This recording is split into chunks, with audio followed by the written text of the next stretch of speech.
Olá, queridos estudantes, sejam todos bem-vindos para mais uma aula de filosofia. Eu sou o professor Luciano. E eu sou o professor Hélio, né? Estou aqui nesse momento para interagir com vocês, né, Luciano? Isso mesmo. E já estamos na unidade 2, com muita alegria, no âmbito da política ainda, né, Luciano? Exatamente. Vamos falar um pouquinho o que é isso. Fizemos uma breve reflexão no contexto geral. Agora vamos adentrar mais um pouco, né, no pensamento de alguns pensadores, ok? Então vamos lá para a nossa aula, Lei. Pessoal, vamos ver então a filosofia política antiga e medieval. Dentro disso, vamos ver a política na Grécia Antiga, os sofistas e a arte da retórica. Vamos saber quem são esses caras e o que é retórica. Vamos ver também a filosofia política clássica, Sócrates, Platão e Aristóteles.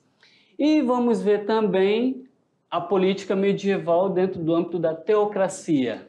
E para essa aula temos duas habilidades. Olha só, a primeira, identificar e analisar as demandas e os protagonismos políticos, sociais e culturais dos povos indígenas e das populações afrodescendentes, incluindo o quê? Os quilombolas. No Brasil contemporâneo, considerando a história das Américas, né?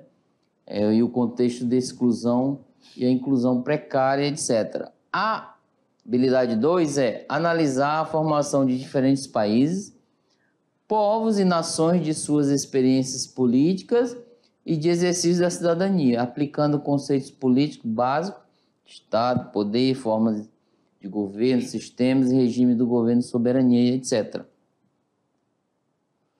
Então vamos adentrar no campo da filosofia política antiga e medieval, ok? Pessoal, a política na Grécia Antiga.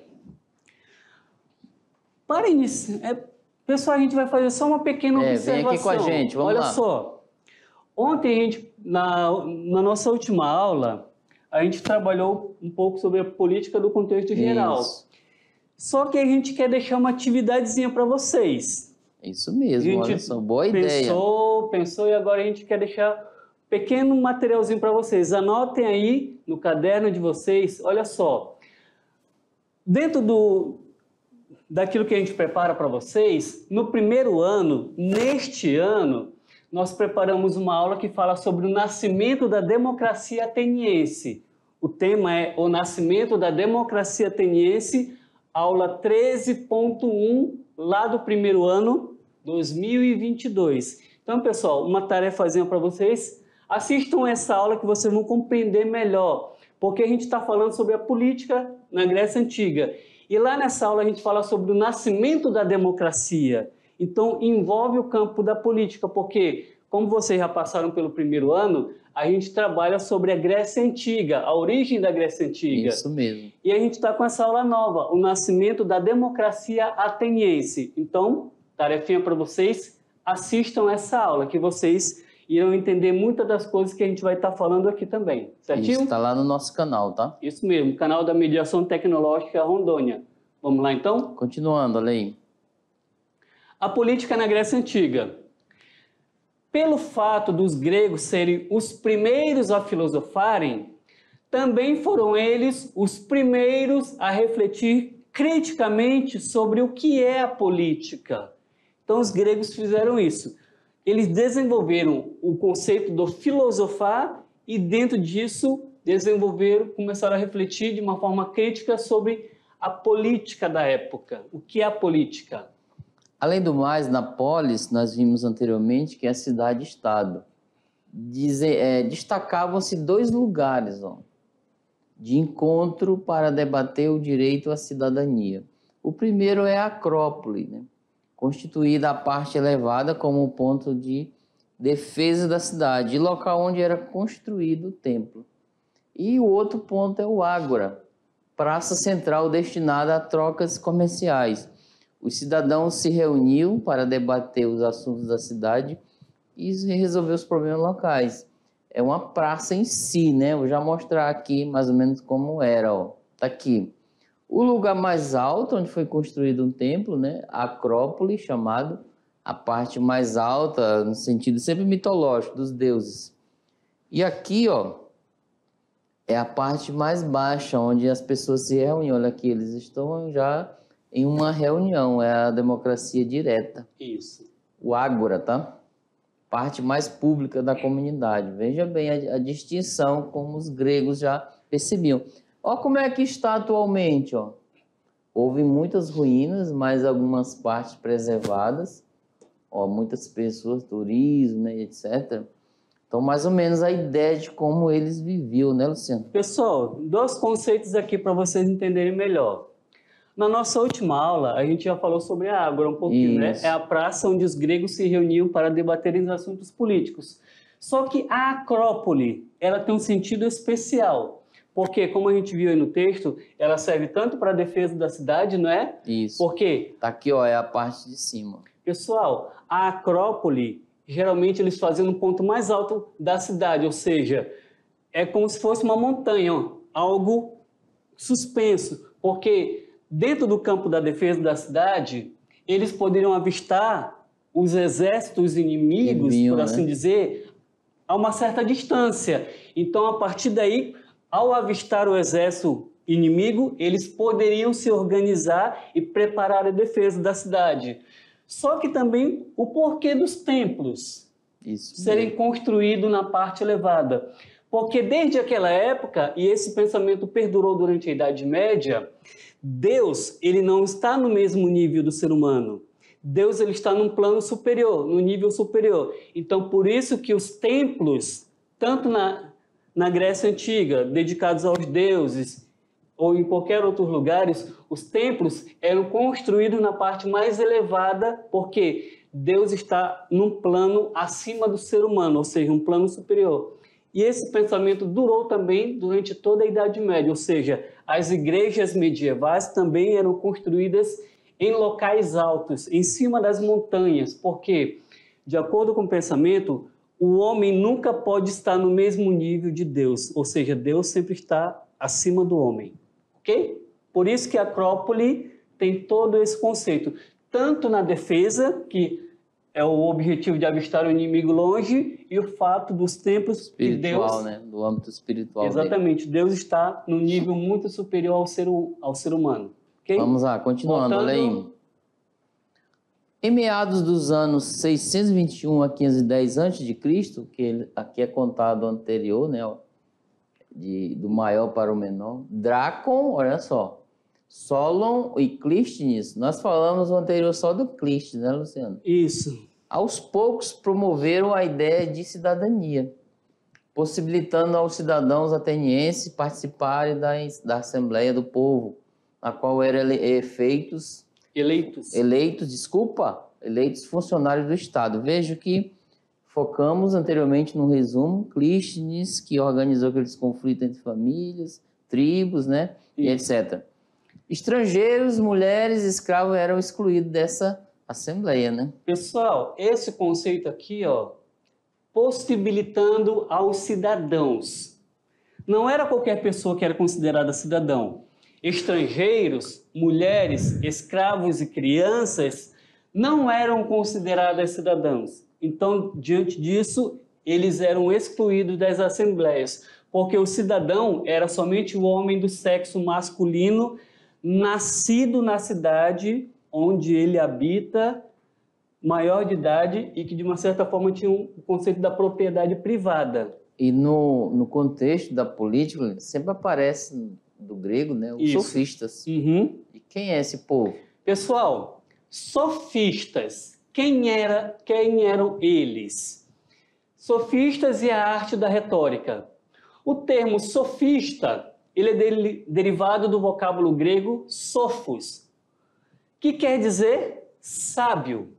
Especialistas em retórica que na antiga Grécia se dedicava ao ensino do sentido das palavras. Então, os sofistas naquela época eram considerados por muitos pessoas sábias e eles se dedicavam ao sentido das palavras. Retórica, por sua vez, é uma palavra com origem no termo grego rhetoric, que significa a arte de falar bem, de se comunicar de forma clara e conseguir transmitir ideias com convicção. Então temos os dois termos aí, do sofista e da retórica. Sofistas, grandes mestres ou sábios, algo como super sábios, né? Com o tempo começaram a associar os sofistas ao engano.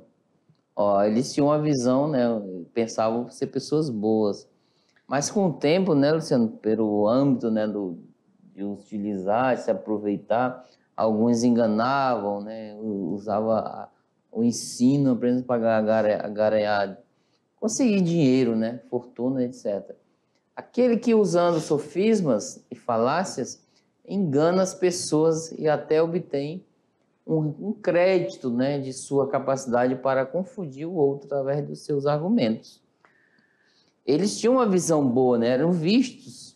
Pessoal, vem aqui com a gente. Inclusive Sócrates, né, foi contra o pensamento sofistas. Pessoal, só para vocês terem uma ideia, sofistas foram considerados os primeiros professores. Isso. Então, só que naquela época, eles não se fixavam só em um lugar. Eles viajavam por várias cidades à procura de pessoas que queriam receber os seus ensinamentos. Eles não somente ensinavam a retórica, ensinavam inúmeras outras coisas, gramática, a literatura, não é? Então, o campo dos sofistas de ensino era amplo. Só que tem um porém.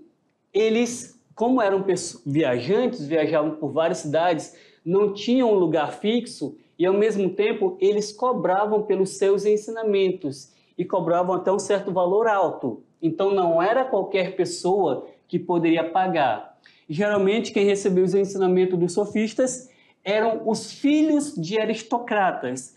A aristocracia, até então, era a forma de governo da época. O que é aristocracia? Olha, só um pouquinho, Luciano. Beleza. Sabe por quê? No âmbito lá da Ágora, ele se reuniu para... Quem conseguisse falar bem, tivesse uma retórica boa, se destacava. Então, os jovens queriam se destacar. Quem não queria? Aí contratava, tinha um dinheiro, né? Tinha posição social boa e contratava o sofista para aprender a retórica. Pessoal, como o Hélio falou, havia os debates na Ágora, que a gente acabou de ver que era uma praça pública.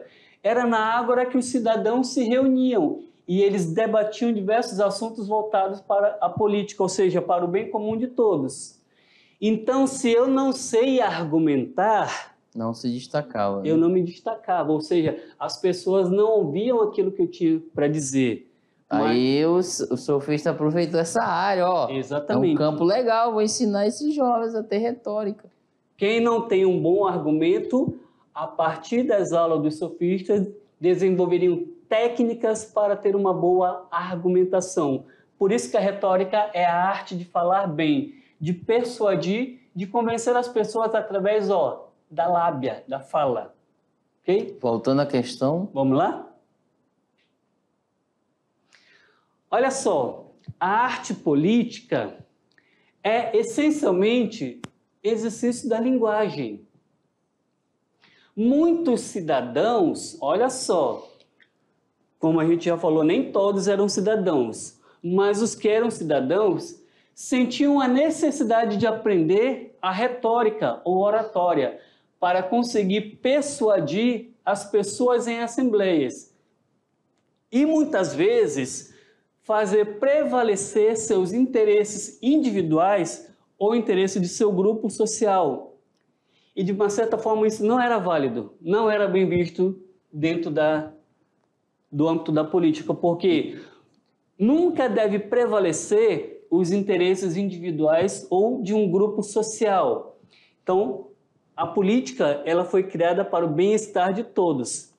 Diante disso, temos Gorgias e Protágoras como exemplos de sofistas. Tem outros, né, Luciano? Exatamente, mas os que mais se destacaram foram Gorgias e Protágoras. E teve pensador contra eles? Teve, né? Sócrates. Muitos.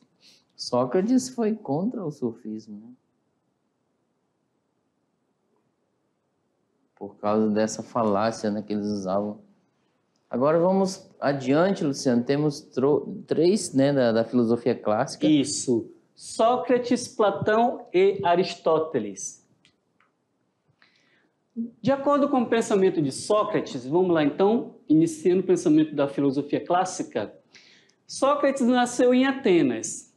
O pensamento político dele volta-se para o seguinte: ele era contrário à aristocracia democrática. Professor, o que é isso, aristocracia democrática? Como eu falei para vocês anteriormente, a aristocracia é uma forma de governo em que os governantes pertencem à elite da sociedade, Isso. ou seja, os intelectuais, pessoas ricas, ou seja, aquelas pessoas que mais se destacam na sociedade e que até, de uma certa forma, têm um certo poder aquisitivo. Então, os aristocratas eram esse. A forma de governo que havia na Grécia Antiga era a aristocracia, ou seja, era um grupo de poucas pessoas que chegavam ao poder. Os aristocratas não eram muitos, eram as pessoas ricas, mais conhecidas, de um certo poder aquisitivo, ou até um poder de comando também. Só que a questão é, como é uma aristocracia democrática, quem que elege os aristocratas? O povo. Então, essa era a forma de governo, uma aristocracia democrática. O povo elege os seus governantes, mas os governantes saem da elite e não propriamente do meio do povo. Por isso o termo aristocracia democrática, ok? Vamos lá. Vamos lá voltar? Platão agora. Filósofo grego, né, que foi um dos principais pensadores da sua época, discípulo de Sócrates, procurava transmitir uma profunda fé na razão e na verdade. Ele adotou, né, o lema socrático, né? O sábio é virtuoso. Principais obras, né, a República e as Leis, e tem outras também.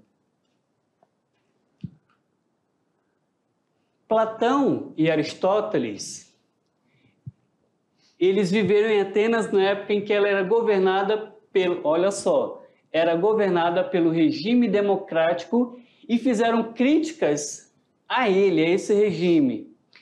Eles tematizam como deveria ser a política, ou seja, é quase que idealizar um conceito de política, porque o que havia na época era totalmente diferente daquilo que eles imaginavam. Agora é assim, gente, ó, vem aqui comigo. Essa forma de analisar a política como ela deveria ser, o ideal, diante do real, isso pairou até na modernidade, na maneira. Depois da modernidade, nessa ruptura, hoje em dia nós falamos de como a política é, não como ela poderia ser. Não se fala mais isso, né? De dizer, ó, a política poderia ser assim, assim, não. A gente faz análise, pode ver alguns cientistas políticos, eles analisam muito como ela é hoje. Inclusive também Sócrates, que a gente acabou de ver, ele criticava bastante a política na época, porque aqueles que estavam no poder queriam somente os benefícios, queriam favorecimentos. E isso não é o verdadeiro sentido da política. Então, Sócrates, além de criticar os governantes que estavam no poder, ele criticava também os sofistas, porque quando os sofistas ensinavam a retórica, o que é retórica? É a arte de falar bem. Só que Sócrates dizia, isso não leva, essa arte de falar bem, se eu quero convencer o Hélio de alguma coisa, isso não quer dizer que aquilo que eu quero transmitir para o Hélio seja a verdade. Então, para Sócrates, o verdadeiro conhecimento não é a retórica, e sim a busca da verdade, que a gente já trabalhou isso com vocês, ok? Vamos lá, olha aí. O governo dos filósofos, segundo Platão, tá? Platão foi o filósofo que primeiro sistematizou uma ideia política. Ele disse que cada indivíduo seria livre enquanto estiver cumprindo as leis criadas com o intuito de melhor conduzir a cidade. Veja bem, tem liberdade, né? Tem apoio, mas pelo indivíduo que é livre no sentido de cumprir as leis propostas, né? Ele viveu durante o período de decadência da democracia em Atenas, por isso suas críticas. Isso o levou a pensar que aquela não era uma boa forma de governo, viu? Então, por isso que ele não gostava muito da democracia. O pensamento político de Platão foi trabalhado em 3 obras. A República, perfeita organização de uma cidade. A pessoa mais preparada para governar era quem? O filósofo nessa obra. Daí temos aquilo que ele fala, sofocracia. Sofos do grego significa sábio, então sábio governante. Político, conhecimento necessário para se tornar o bom justo. Ou seja, para cá, né? As leis, a outra obra, discorre sobre a ação dos cidadãos, a constituição de leis reguladoras que visam o bem de todos. Então aqui ele botou uma cidade perfeita. Aqui ele botou o preparo do filósofo para governar a cidade. E aqui ele fez o preparo regular a questão da Constituição para os cidadãos viver naquela cidade. É uma interpretação do professor Hélio, né? Agora vamos lá para o pensamento de Aristóteles sobre o governo do bem comum. Ele nasceu em Estagira, na Macedônia, em 384 a.C. Aos 17 anos, ele parte para Atenas e começa a frequentar a Academia de Platão. Então, olha só, Sócrates foi professor de Platão e Platão foi professor de Aristóteles. Então, temos aí o conceito. Só que, porém, Platão ele vai seguir a mesma linha de pensamento do seu mestre, Sócrates. E Aristóteles vai desconsiderar os ensinamentos de Platão e ele vai criar uma outra teoria. Aristóteles foi o principal representante da terceira fase da história da filosofia, chamada fase sistemática. Dentre as inúmeras obras que ele fez dentro do campo, temos aqui lógica, filosofia prática, temos a ética Nicômaco, temos a política e tantas outras obras em Aristóteles. Ele fala do governo do bem comum, tá? Aristóteles. A melhor forma de organização política definida por Aristóteles é um sistema misto de democracia e, o Luciano falou, aristocracia, né? O que até chamado de quê? Política, né? Que o que havia na época não era esse sistema misto, era só o demos, que era o povo, escolher os seus representantes, que eram os aristocratas. Aqui esse sistema me chamou de política, ele chama também politeia, né, Luciano? Aham. Politeia. É um termo grego. Para dizer. Para evitar os conflitos de interesse entre os ricos e pobres, né? Uhum. Sempre assim, a política ela tá no meio, ó. Aqui, ó. Querendo ou não, ela é... Para administrar os conflitos. A sociedade ela é constituída entre os ricos e pobres e existe a questão de interesse sempre. Essa questão de ricos e pobres, vocês podem ver com sociologia, né? Estratificação social. O homem é um animal político que faz parte da natureza humana se organizar politicamente. Então, bem interessante, né, Luciano? Essa questão do animal político. O homem é um animal político? Por favor, gente, olha vem aqui com a gente. Não vai interpretar esse negócio de animal. Não, é um animal racional. Tá? Pessoal, tem uma obra de Aristóteles chamada Ânima, ou seja, ânima do grego significa alma. E por isso que o termo animal, derivado desse conceito, vem de ânima, ou seja, um ser dotado de alma.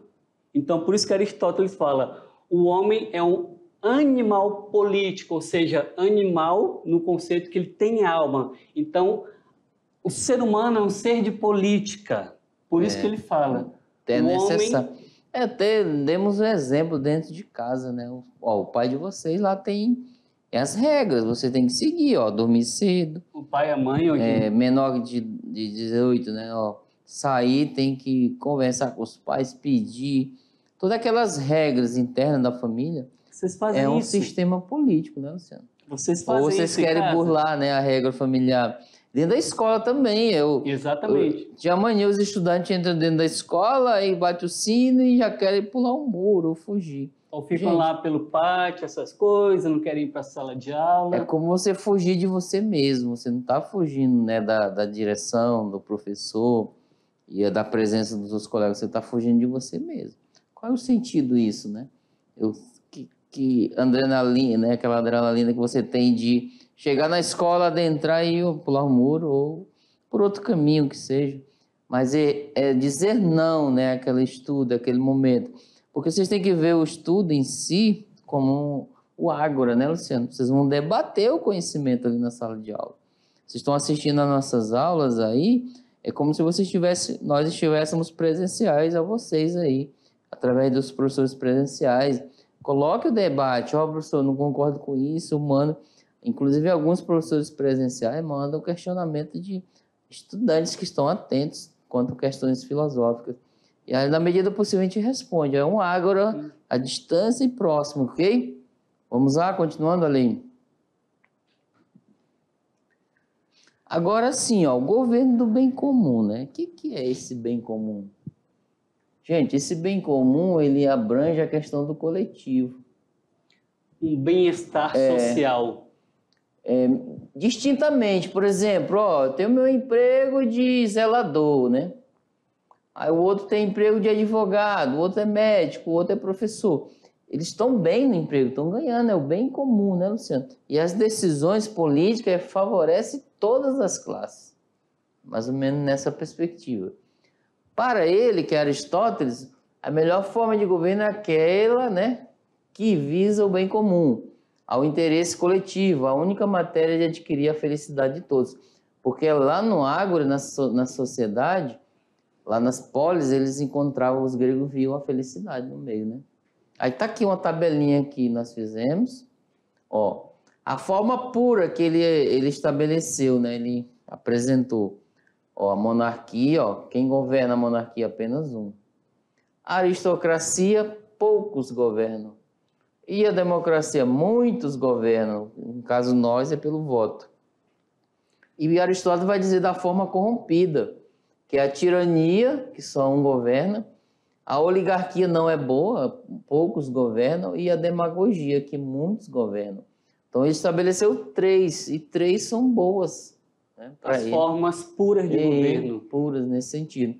Inclusive eu trouxe a obra de arte, né, de Candinho e Tarsila do Amaral. Interesse coletivo, né, interesse próprio. Só como figura de apresentação, tá? Então, aqui, como a gente acabou de ver, Aristóteles ele estabelece as 3 melhores formas de governo. Vimos 3 boas e 3 ruins. Olha só, a monarquia, governo de um só homem, o monarca, visando sempre ao bem comum, voltado para a obediência às leis e às tradições, ou seja, dentro da cultura. É uma forma de governo hereditário, perpétuo, a monarquia. Temos até o exemplo lá da Inglaterra, né? Que agora, pelo falecimento da rainha da Inglaterra, seu filho assumiu o trono, ou seja, algo hereditário. A aristocracia, governo de um pequeno grupo que deve priorizar o interesse coletivo. O governante é um pequeno grupo de pessoas, mas que o interesse deve ser voltado sempre para o coletivo. E, por fim, a democracia, governo do povo, do demos, ou seja, o governo em que o povo exerce o quê? A soberania. Pessoal, e a república, né? Isso. Politeia. Soberania. O poder vem do povo e não dos que estão no poder.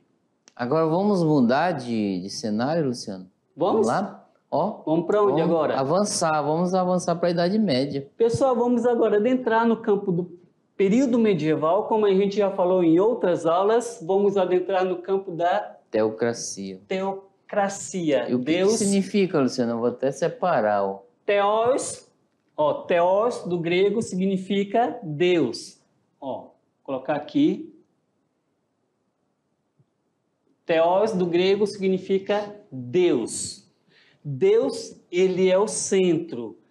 Como a gente já viu, estudando a Idade Média, tudo está voltado para Deus. E kratia, né?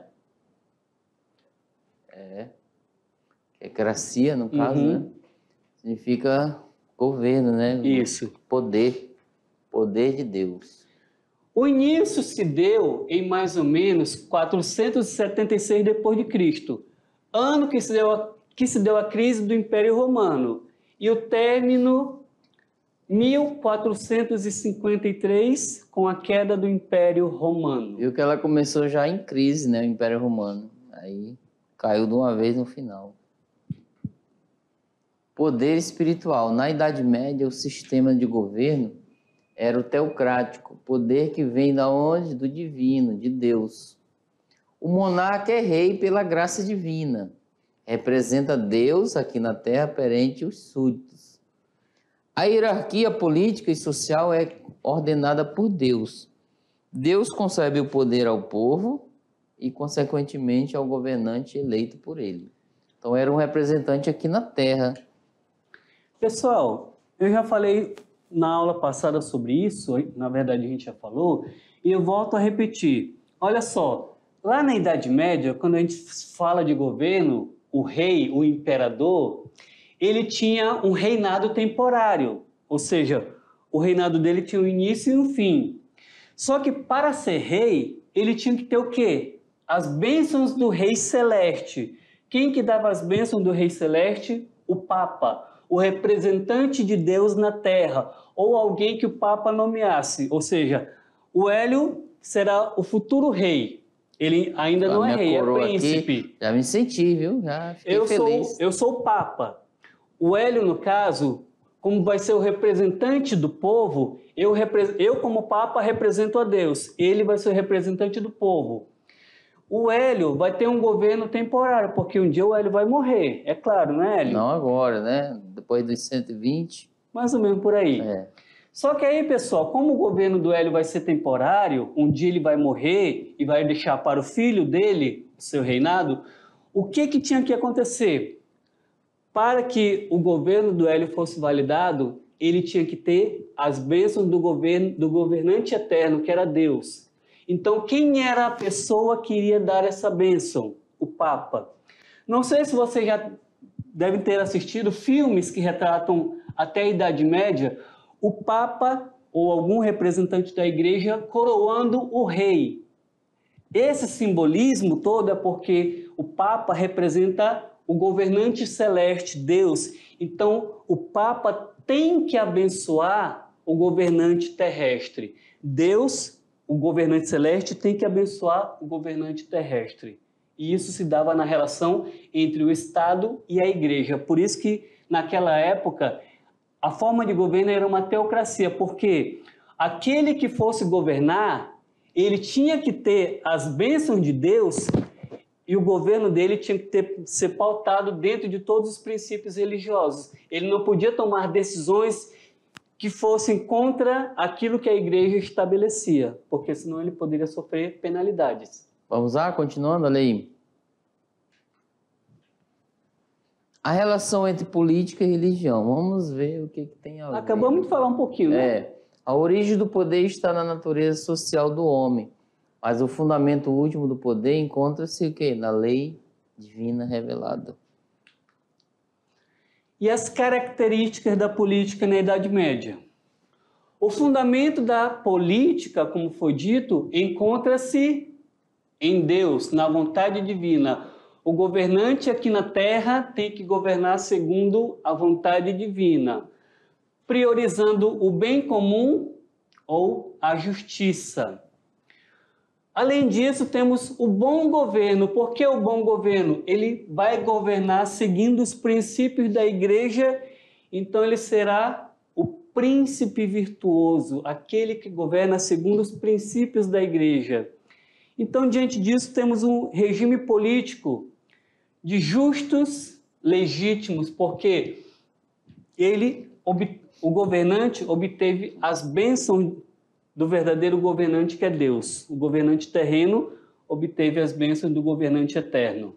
E um dos pensadores dessa época foi Agostinho, né? Que é a patrística, no período patrístico. Bispo de Hipona, no norte da África, região pertencente ao Império Romano.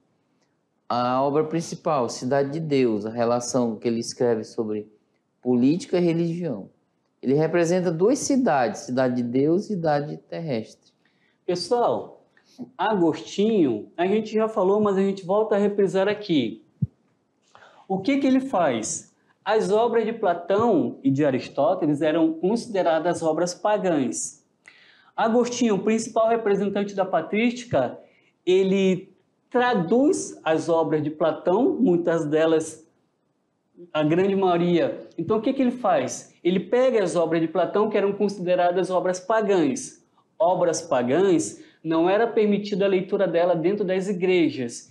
E o que ele faz? Ele cristianiza, dá uma visão cristã àquilo que era considerada obra pagã.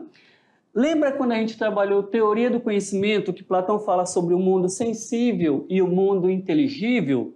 O mundo sensível é o mundo em que nós vivemos, que Agostinho vai dizer que é a cidade terrena.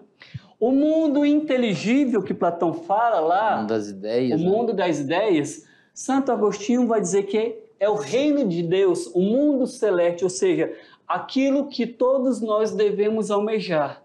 Que nem Platão dizia que o verdadeiro conhecimento se dá através da razão. Santo Agostinho também vai dizer o verdadeiro conhecimento se dá através da contemplação do divino. Então, por isso que ele fala o mundo terreno e o mundo celeste. O mundo terreno é esse mundo em que nós vivemos e o mundo celeste, o reino de Deus, que na visão medieval é um mundo superior ao nosso. Ok? Vamos lá, continuando. Agora houve um rompimento, né, Luciano? Isso. Algo se rompeu, ó. Vamos colocar o rompimento do poder temporal. A Idade Média, já coloquei isso antes. E a Idade Moderna. Pessoal, quando a gente fala... Esse pensador estava bem aqui, ó. Quando a gente fala poder temporal, é aquele poder que tem início e fim. Vou botar aqui, ó, Maquiavel. Então, olha só, o rompimento disso, do entendimento europeu sobre a filosofia política, ela muda a partir da obra de Nicolau Maquiavel, esse carinha aqui, ó, Nicolau Maquiavel. Ele é um dos principais representantes, até costuma-se dizer que a Idade Moderna surge com o pensamento dele. Uma de suas principais obras que ele trata sobre política é O Príncipe e temos Os Discursos.